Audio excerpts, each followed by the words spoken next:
तो hello guys, तो हमने पिछले एपिसोड में देखा था कि ग्रेट एल्डर बहुत ज्यादा गुस्से में था और वो वांगशेन से कह रहे था कि आज मैं तुम्हें जान से मार दूंगा। यह कहते हुए वो भी बैटल ग्राउंड में आ गए था। और फिर हम इस एपिसोड में देखते हैं कि ग्रेट एल्डर वांगशेन से कहता है कि तुम्हें क्या लगता है कि तुम अपनी इन एबिलिटीज के दम पर मेरा मुकाबला करोगे। तो वांगशेन थोड़ी देर सोचता है और फिर उससे कहता है कि अगर मैं तुम्हारा मुकाबला नहीं कर सकता तो इसका मतलब यह नहीं है कि कोई और भी नहीं कर सकता है। तो वांगशेन की यह बात ग्रेट एल्डर को समझ में नहीं आती है। वो उससे कहता है कि तुम ये क्या पहेलियां बुझा रहे हो, जो भी कहना है साफ साफ कहो। यह कहते ही वो एक एम्यूलेट क्रिएट करता है जिसके जरिए वो वहाँ पर एक बहुत बड़ी फॉर्मेशन एक्टिवेट कर देता है, जिसके अंदर से हमें कुछ लावा रॉक्स बाहर निकलते हुए दिखाई देते हैं। तो ग्रैंड एल्डर सीधा उन लावा रॉक्स को वांगशेन पर थ्रो करता है। तभी हम लोग देखते हैं कि वांगशेन को बचाने के लिए वहाँ पर जुलैंग आ जाता है और वो वांगशेन को वहाँ से पीछे धकेल कर आगे चला जाता है और उन स्टोन्स पर एक बहुत ही पावरफुल एनर्जी अटैक कर देता है, जिससे वो उन सभी स्टोन्स को वहीं पे ही डिस्ट्रॉय कर देता है। उस अटैक की वजह से ग्रेट एल्डर खुद भी थोड़ा सा जख्मी हो जाता है। और फिर हम लोग जुलैंग को देखते हैं, वो ग्रैंड एल्डर के सामने खड़ा होकर उससे कहता है कि लगता है कि चू फैमिली के ग्रैंड एल्डर को एक जूनियर के साथ लड़ने में मजा आ रहा है, मगर यह मुकाबला बराबरी का बिल्कुल भी नहीं और मेरे होते हुए तो यह बिल्कुल भी नामुमकिन है कि तुम इस लड़के को हाथ भी लगा सको। जुलैंग को वहाँ पर देखकर सभी लोगों की आंखें खुली की खुली रह जाती हैं। किसी को भी यकीन नहीं आता कि आखिर ब्लड वल्फ गैंग का लीडर वांगशेन को बचाने के लिए यहाँ पर क्यों आया है। और फिर ग्रैंड एल्डर उससे कहता है कि मैं नहीं जानता कि आखिर इस लड़के ने तुम्हें ऐसी क्या फेवर दी है कि जिसके लिए तुम इसे बचाने के लिए यहाँ पर आए हो। यह सुनकर जुलैंग उससे कहता है कि यह हमारा आपस का मामला है, इसके बारे में तुम कुछ भी नहीं जान सकते हो। यह बात ग्रैंड एल्डर को काफी बुरी लगती है और तभी वो अपनी एनर्जी जनरेट करता है और फिर वहाँ पर उसके बहुत सारे एल्डर्स आ जाते हैं जो कि उन लोगों को चारों तरफ से घेर लेते हैं। यह देखकर जुलैंग भी हंसने लगता है और कहता है कि चलो तो फिर ठीक है, ये भी देखना चाहता हूँ कि आखिर किस्म इतनी हिम्मत है कि वो इस लड़के को हाथ लगाए। यह कहने के बाद जुलैंग के भी कुछ वॉरियर्स वहाँ पर आ जाते हैं और वो वांगशेन से कहता है कि तुम घबराओ मत, यह लोग तुम्हें हाथ भी नहीं लगा पाएंगे। मगर यह सुनते ही ग्रेट एल्डर उन पर अटैक करने के लिए कहता है तो वो सारे ही एल्डर्स उन लोगों की तरफ आगे बढ़ने लगते हैं। तो ब्लड वल्फ गैंग के लोग भी उनके सामने आ जाते हैं और इस तरह उन लोगों की आपस में लड़ाई शुरू हो जाती है। वो लोग एक दूसरे के ऊपर पूरी ताकत से हमले कर रहे होते हैं और चू फैमिली के एल्डर्स पर भारी पड़ रहे होते हैं। और इस तरफ जुलैंग ग्रैंड एल्डर से कहता है कि चलो अब तुम्हारे साथ भी दो दो हाथ हो जाएं, जिस पर ग्रैंड एल्डर बहुत ही तेजी के साथ उसके पास आकर उस पर अटैक करने की कोशिश करता है। तो जुलैंग उसके अटैक को वहीं पर ही रोककर उसे वापस से पीछे धकेल देता है और फिर हमें जुलैंग की पावर लेवल को दिखाया जाता है। उसके पीछे भी एक बहुत बड़ा टावर होता है जिसे देखकर वहाँ मौजूद सभी लोग हैरान होते हैं। और फिर वांगशेन कहता है कि यह तो टावर ट्रांसफॉर्मेशन के 4th लेवल में है, सच में यह तो ग्रैंड एल्डर से भी ज्यादा ताकतवर है। और इस तरफ जुलैंग बहुत ही तेजी से ग्रैंड एल्डर की तरफ आगे बढ़ता है और उस पर पंचेज से अटैक करके उसे पीछे धकेल देता है। और उस पर अटैक करने के लिए जैसे ही अपनी एनर्जी जनरेट करने लगता है तो दूसरी तरफ ग्रैंड एल्डर वांगशेन के सिस्टम पर हमला कर देता है। तो वांगशेन बहुत ही तेजी से उन लोगों के सामने आकर एक प्रोटेक्टिव शील्ड एक्टिवेट करता है, जिससे वो उस अटैक को वहीं पर ही रोक देता है। और फिर वो ग्रैंड एल्डर की तरफ आगे बढ़ता है और इस तरफ ग्रेट एल्डर जुलैंग के साथ फाइट कर रहा था, जिसमें वो जुलैंग को अटैक करके पीछे धकेल देता है। इतने में वांगशेन भी तेजी से उसकी तरफ आ रहा था। उसे अपनी तरफ आता हुआ देखकर ग्रेट एल्डर एक बहुत बड़ी फॉर्मेशन एक्टिवेट करके एक बहुत बड़े लावा स्टोन से उस पर अटैक कर देता है, जिसे रोकने के लिए वांगशेन अपनी पूरी ताकत का इस्तेमाल करते हुए 9 थंडर सील टेक्निक को एक्टिवेट कर देता है, जिससे उस लावा स्टोन को रोकने की पूरी कोशिश करता है। उसके लिए वो अपना पूरा जोर लगा रहा था, मगर ग्रैंड एल्डर उससे बहुत ही ज्यादा पावरफुल था। जिसके बाद वो अटैक जैसे ही डिस्ट्रॉय होते हैं तो वांगशेन उससे पीछे जा गिरता है और उस अटैक से वो हल्का सा इंजर्ड भी हो जाता है। और इस तरफ ग्रैंड एल्डर वांगशेन से कहता है कि तुम जानते ही नहीं हो कि तुमने किससे पंगा लिया है, इसलिए अब मरने के लिए तैयार हो जाओ। पर इतने में अचानक से पीछे से जुलैंग उस पर अटैक करने के लिए आता है। दोनों के अटैक एक दूसरे से टकराते ही दोनों को पीछे धकेल देते हैं, मगर फिर जुलैंग उस पर एक फाइनल अटैक करने के लिए फिर से एनर्जी जनरेट करना शुरू कर देता है। तो अचानक से उसकी एनर्जी वापस से उसकी बॉडी के अंदर चली जाती है, जिससे उसे थोड़ी सी तकलीफ महसूस होती है। और दूसरी तरफ ग्रेट एल्डर देखता है कि वो अकेले ही दोनों का मुकाबला नहीं कर पाएगा, तो वो अपने सामने एक माउंटेन बेल टेक्निक का इस्तेमाल करते हुए एक बहुत बड़ी बेल क्रिएट करता है, जिससे वो खुद को चारों तरफ से कवर कर लेता है। यह देखकर वांगशेन वो भी अपनी पूरी पावर का इस्तेमाल करना शुरू कर देता है। अपनी पावर को बहुत ही ज्यादा अपग्रेड करने के लिए वो 9th थंडर सील पावर को अपनी पावर्स के साथ मर्ज करना शुरू कर देता है, जिससे उसकी पावर कई गुना ज्यादा अपग्रेड हो जाती है और उसका ओरा भी गोल्डन कलर का हो जाता है। और जैसे ही वो अपनी बॉडी से एनर्जी को रिलीज करता है तो वहाँ मौजूद जितने भी वॉरियर्स आपस में फाइट कर रहे होते हैं वो उसके ओरा की वजह से डर के मारे वहीं पर ही रुक जाते हैं और सब लोग वांगशेन की तरफ देखते हैं। वांगशेन के वो स्टार साइज में काफी ज्यादा बड़े हो चुके होते हैं। उसका ओरा देखकर जू लैंग कहता है कि इसका ओरा पहले के मुकाबले में बहुत ही ज्यादा स्ट्रोंग हो चुका है। आखिर यह लड़का है, क्या इसकी पावर इतनी ज्यादा कैसे बढ़ गई? और वांगशेन अपनी पावर के जरिए फिर से एक फॉर्मेशन एक्टिवेट करता है जो कि 9 थंडर फॉर्मेशन होती है, जिसके अंदर से बहुत ही पावरफुल लाइटनिंग अटैक बाहर निकल रहे होते हैं। उनमें से एक अटैक सीधा उस बेल को जाके हिट करता है। ये देखकर ग्रैंड एल्डर कहता है कि इसकी यह 9 थंडर सील बहुत ही ज्यादा पावरफुल है, मुझे नहीं लगता मैं इसके आगे टिक पाऊंगा। और इस तरफ वांगशेन अपनी 9 थंडर सील की पावर को सेकंड लेवल में लेकर जाता है और सेकंड लेवल अटैक से वह जैसे ही उस माउंटेन बेल को हिट करता है तो हम देखते हैं कि वह माउंटेन बेल क्रैक होना शुरू हो जाती है, जिस पर ग्रेट एल्डर भी बहुत ज्यादा घबरा जाता है। उसकी माउंटेन बेल तकरीबन टूटने ही वाली थी और फिर वांगशेन उस पर एक और फाइनल अटैक करने की कोशिश करता है, जिससे वो उसकी मैजिक बेल के टुकड़े टुकड़े कर देता है। उस धमाके से निकलने वाली एनर्जी दूर दूर तक फैल जाती है। ग्रेट एल्डर को इस हाल में देखकर कुछ लोग उसकी तरफ आगे बढ़ने लगते हैं, मगर वांगशेन गुस्से से उन लोगों की तरफ देखता है तो वो सब के सब लोग डर के मारे वहीं पर ही रुक जाते हैं। यह देखकर जू लैंग कहता है कि सच में मैंने जैसा सुना था आज वैसा देख भी लिया। उस मास्क वॉरियर का डर तो लोगों में आज भी बिल्कुल वैसा ही है। तुम सच में इस रेपुटेशन को डिजर्व करते हो। यह सुनकर सब लोग हैरान हो जाते हैं और वो कहते हैं कि इसे क्या हुआ है? ये वांगशेन को वो मास्क वॉरियर कह रहा है, कहीं सच में मास्क वॉरियर वांगशेन तो नहीं है? यह सुनकर तो वांगशेन की सिस्टर को भी काफी झटका लगता है और वो कहती है कि क्या मेरा भाई वो मास्क वॉरियर है जो कि बड़े बड़े वॉरियर्स को हरा देता है, जिससे शियांग टाउन के हर एक बंदे को डर लगता है। मगर फिर वांगशेन अपनी बॉडी से ओरा रिलीज करता है और सब लोगों को अपनी तरफ अट्रैक्ट करता है और कहता है कि सब लोग मेरी बात गौर से सुनो। मेरा फादर चू फैमिली का एक हेड रह चुका है। उन्होंने अपनी पूरी लाइफ चू फैमिली को सर्व कर में लगा दी और उनकी वजह से ही आज चू फैमिली इस लेवल तक पहुंची है, इसलिए मैं उनकी मेहनत को जाया जाने नहीं दूंगा। कोई भी ऐसा पागल एल्डर उनकी रेपुटेशन को खराब नहीं कर सकता। यह सुनकर ग्रैंड एल्डर को भी बहुत गुस्सा आता है और फिर वांगशेन उन लोगों से कहता है कि फिलहाल तो मैं यहाँ से जा रहा हूँ, मगर इसका मतलब तुम लोग यह मत समझ लेना कि मैं इस लड़ाई में हार मान रहा हूँ। एक दिन मैं वापस जरूर आऊंगा और अपनी चू फैमिली को दोबारा से उसके उसी लेवल पर लेकर आऊंगा जिसे वो डिजर्व करती है। ये कहने के बाद वो जू लैंग से कहता है कि चलो हमें यहाँ से जाना चाहिए। ये कहकर वो लोग वहाँ से जाने लगते हैं तो इतने में अचानक से लिन रॉ पीछे से उसे आवाज देकर कहती है कि रुक जाओ। तो लिन रॉ की आवाज सुनते ही वांगशेन उसकी तरफ पलट कर देखता है और कहता है कि लिन रॉ मैं आपके लिए क्या कर सकता हूँ? यह सुनकर लिन रॉ घबराते हुए कहती है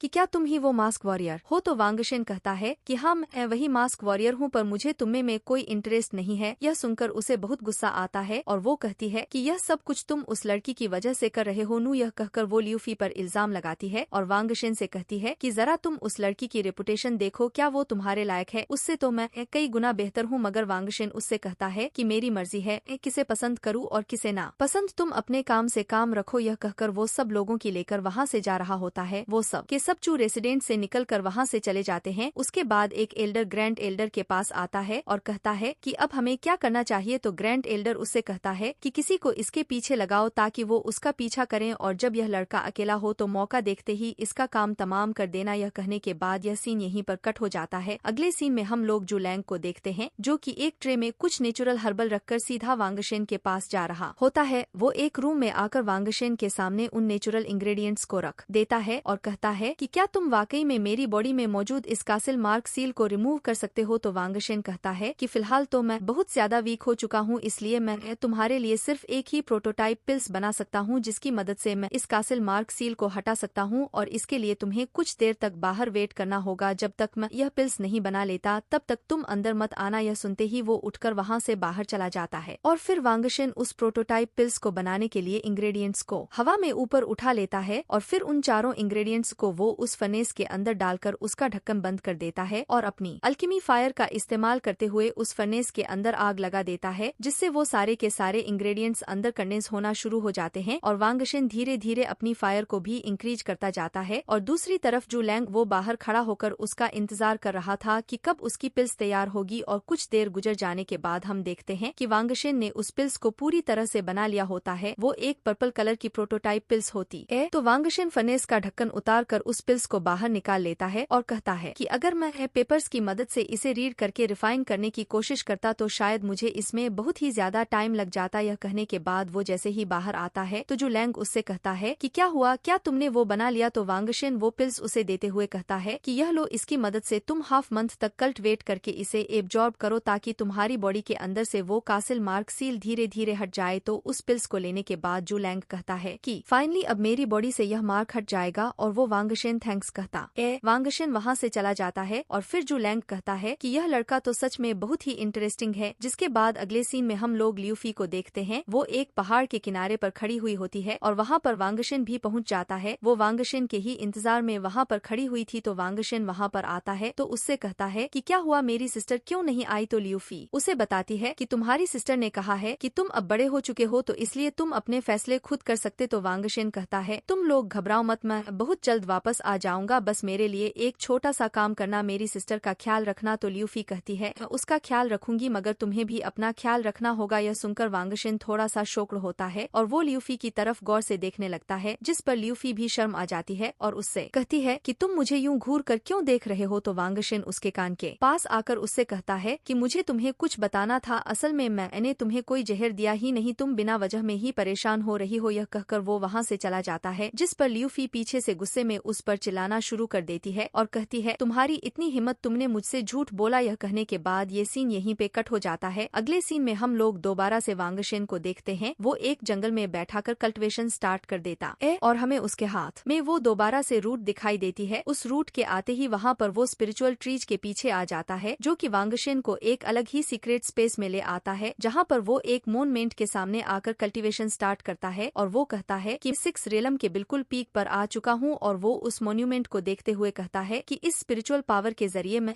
कुछ ही दिन में मैं अपने 7 लेवल को भी अचीव कर लूंगा। और हमें बताया जाता है कि वांगशेन काफी दिन तक वहीं पर ही प्रैक्टिस करता रहता है और अब वह 9 थंडर सील के 2nd लेवल को प्रैक्टिस कर रहा था ताकि वो उसके जरिए अपनी पावर को और भी ज्यादा बढ़ा सके और 2nd लेवल से वो 3rd लेवल में चला जाए। और वो 9th थंडर सील को प्रैक्टिस करते हुए हमें दिखाया जाता है कि वो वहाँ पर बहुत ही ज्यादा एनर्जी एब्जॉर्ब करता है, जिससे उसके स्टार्स उसके चारों तरफ गोल गोल घूमना शुरू हो जाते हैं और वहाँ पर एक छोटी सी फॉर्मेशन एक्टिवेट होती है, जिसकी मदद से वांगशेन वहाँ पर एक छोटा सा लाइटनिंग अटैक करता है, जो कि 9th थंडर सील के 2nd लेवल का अटैक होता है। जिसके बाद वो अपनी कल्टिवेशन को रोकता है और कहता है कि बाहर कुछ लोग अभी भी मेरा इंतजार कर रहे हैं, लगता है कि पहले जरा उन लोगों से जाकर 2-2 हाथ कर लेने चाहिए। यह कहने के बाद हम लोग कुछ लोगों को देखते हैं जो कि आपस में सर जोड़कर एक जगह खड़े हुए थे और वो नीचे देखकर एक ही बात कह रहे होते हैं कि हम लोग तो बहुत ही लकी है, क्योंकि इस तरह का लिन वैंग का ढूंढ पाना बहुत ही मुश्किल होता है। उन लोगों के सामने एक छोटा सा स्पिरिचुअल प्लांट होता है जो कि पावर लेवल को बढ़ाने के लिए यूज किया जाता है। वो लोग कहते हैं कि अगर हम लोग इसे अपनी कल्टिवेशन में यूज करें तो हमारी पावर लेवल बहुत ही ज्यादा बढ़ जाएगी। पर वहाँ पर मौजूद एक दूसरा वॉरियर कहता है कि यह क्या कर रहे हो तुम लोग? जो फैमिली ने हमें इतने पैसे दिए हैं सिर्फ उस लड़के को मारने के लिए, पर इतने दिन हो गए हैं, हम लोग उस लड़के को ढूंढ ढूंढ कर थक गए हैं, वो तो कहीं मिल ही नहीं रहा है, एक बार वो हमें मिल जाए तो हम उसे छोड़ेंगे नहीं। यह सुनकर दूसरा वॉरियर कहता है कि हम लोग इतने पावरफुल वॉरियर्स हैं और ऊपर से हम लोग एक साथ ही उस पर हमला करेंगे तो वो हमारा मुकाबला नहीं कर पाएगा, और देख लेना मेरी स्लेज है अमर की टेक्निक से वो तो बिल्कुल भी नहीं बच पाएगा। और इसी के साथ यह एपिसोड यहीं पर ही समाप्त होता है। अगर यह मेरी एक्सप्लेनर अच्छी लगी हो तो प्लीज चैनल को लाइक एंड सब्सक्राइब जरूर करें।